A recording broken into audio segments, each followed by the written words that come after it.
Hey boss, so today I want to talk with you about 4 ways that you can prevent manager burnout. So let me ask you this. Are you feeling like you have low energy or that you are exhausted most of the time? Are you feeling like you are just have like a mental distance about work, like you don't even want to think about it, or you just dread even the idea of having to go to the office or go into your home office? Are you more negative or cynical about the job itself? Or are you just maybe not confident and about getting things done, so your efficacy is very low? So if these are some things that you are feeling, then these are signs that you are experiencing occupational burnout from the job. And this comes from the definition from the World Health Organization.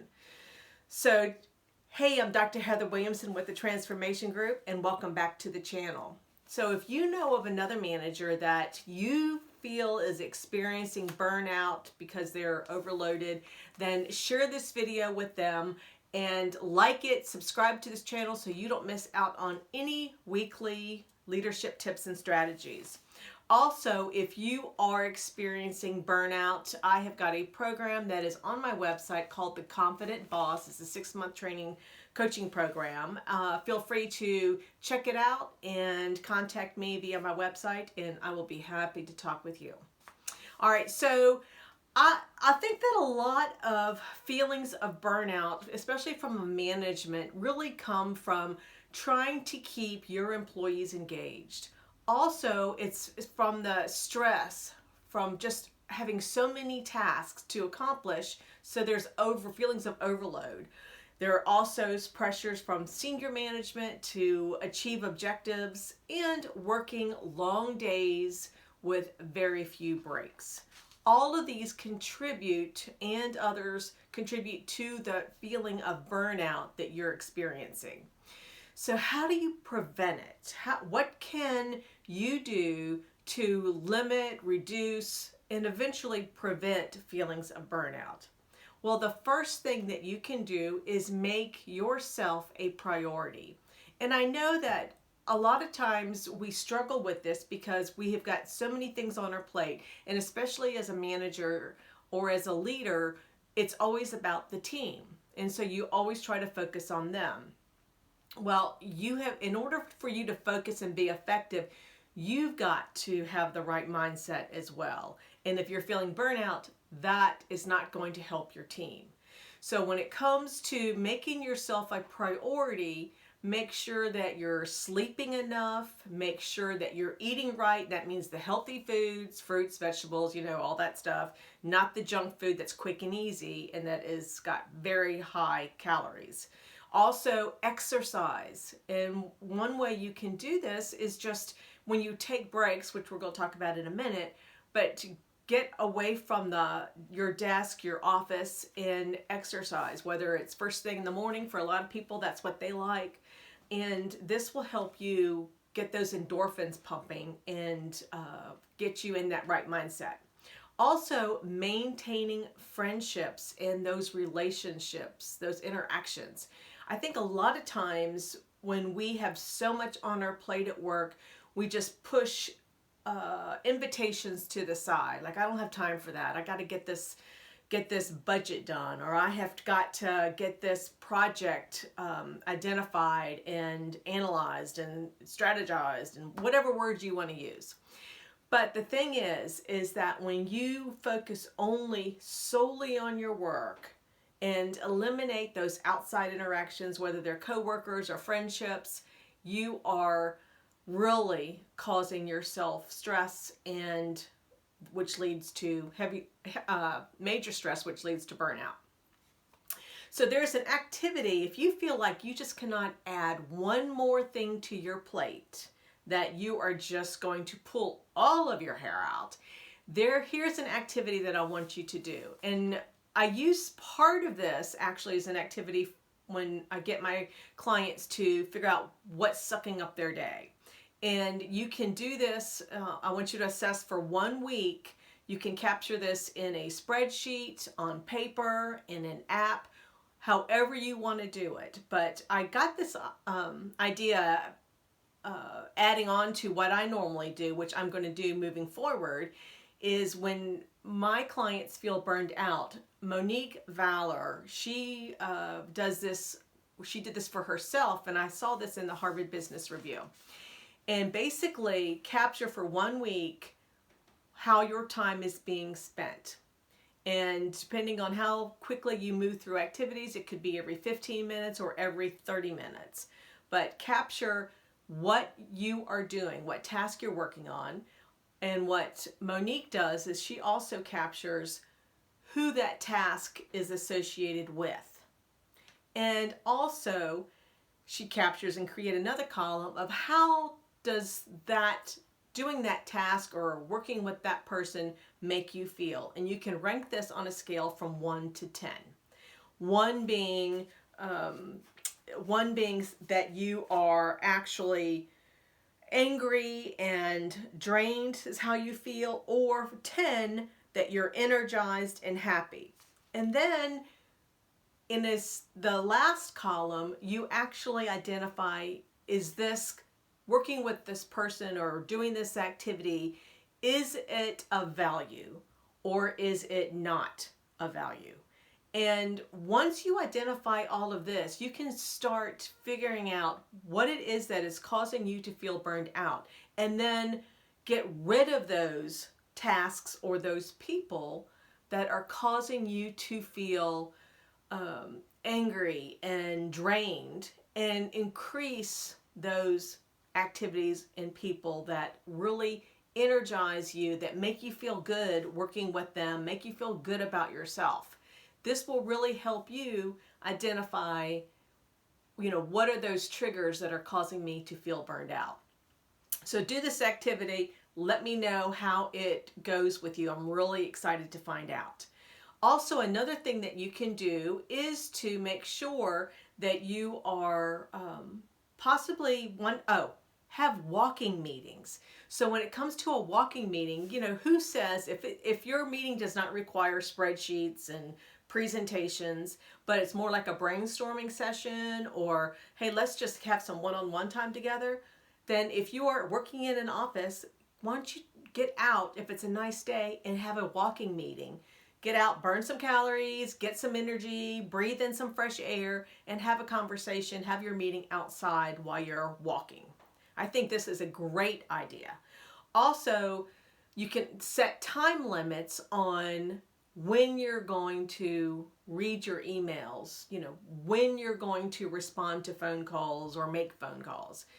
And this will also help you identify and limit those stressors that do occur. Also, one final thing is, if you have the opportunity to take advantage of flexible work hours, then do it. All right, the second thing that you can do to prevent manager burnout is to change your outlook.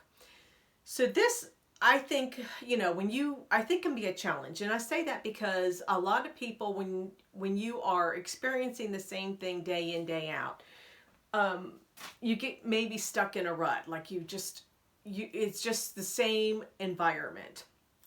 Well, if you change your outlook, you can do this by identifying what it is that you don't have control over, because that's what's really causing you to feel burned out. You feel like you don't have any control.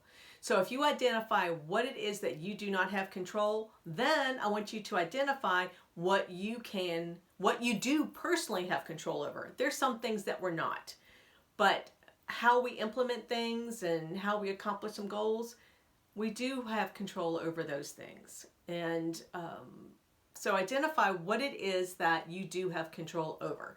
And you can do this by delegating, so everything's not on your to-do list, your shoulders. You can do this by asking for help. If you need help, you feel like you can't do it alone, then get somebody who's really good at that skill set, who has done this before, and ask them to help you. Another thing that you can do is identify possible changes that you can make in your workload, and this will also help. When you get asked to take on a new task, what you should be doing is this. If you are asked to take on a new task and it's something that you really need to focus on and assume that bandwidth, even though your bandwidth is limited, then take something off your plate. Identify what can be unloaded. Now, the third thing that you can do to prevent yourself from burnout as a manager is to reset your expectations.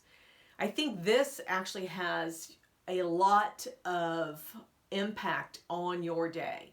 And what I mean by this is setting expectations with your family, your friends, what you can and cannot do, also with your coworkers and your clients. I was recently having this conversation with one of my clients because she felt like when a client responded to her, sent her an email or called her, she had to get that issue resolved immediately. And I asked why she felt this way. And she just said that was the culture of the organization. Well, I told her, I said, well, let's just try something different. Let's just say, hey, if Mary calls me and says, hey, I need you to get this project or this, I want this answer to this question. Why don't you say, hey, you know what? I would be happy to find out what that answer is. And I am swamped today, but I will get that answer to you tomorrow by the end of the workday. I will tell you, she felt much better about herself when she felt like she didn't put that on her to-do list. And what I mean by putting it on her to-do list, she would drop everything else and get that task accomplished. And this just put more stress on her. But instead, I will tell you, all the client wants to know is that you heard them and that you're going to take care of it. So be honest and say, hey, my bandwidth is short today. I cannot get it done today, but I will be happy to tackle it first thing in the morning and give you an answer by 5 p.m. Perfect. The client, when she said this, was fine with that. So we put all this pressure on ourselves. So make sure that you actually reset your expectations on what that means. Also, when it comes to setting expectations, give yourself permission to say no. You can do that. And always think it's important to give a reason and not just say, no, I'm not doing it. But give a reason, say, hey, my bandwidth is limited and I just cannot add one more thing to my plate. People are fine with that. They just want to understand why. So say no if you have to say no. Now, the fourth thing that you can do to prevent manager burnout is to surround yourself with positive relationships. No Debbie Downers, no negative, life-sucking people in your circle. So surround yourself with positive friends, positive coworkers. Find a mentor or a coach. If you need me, you know where you can find me. Go to my website, email me. I'll be happy to help you, as well as any mentor, to help you find out what is causing you to feel burned out and exhausted, and then develop those strategies to overcome them. This is what's really important. Lastly, I want to close is that when you are feeling burned out, it is a signal that something needs to change in your life. And you have to figure out what is causing it and then put into place those strategies that are going to help you overcome and prevent those feelings of burnout. So just to recap real quick, 4 ways to prevent manager burnout. The first is to make yourself a priority. The second is to change your outlook. The third is to reset expectations. And then the fourth is to surround yourself with positive relationships. So if you like this video, please like the button below. Don't forget to subscribe to this channel so you don't miss out on any weekly leadership tips and strategies. And last but not least, feel free to go to my website, check out the Confident Boss 6-month coaching program. You will not be disappointed. It's customized to whatever your needs are. And last but not least, go out and be that boss that your employees want to work for. Until next time, bye.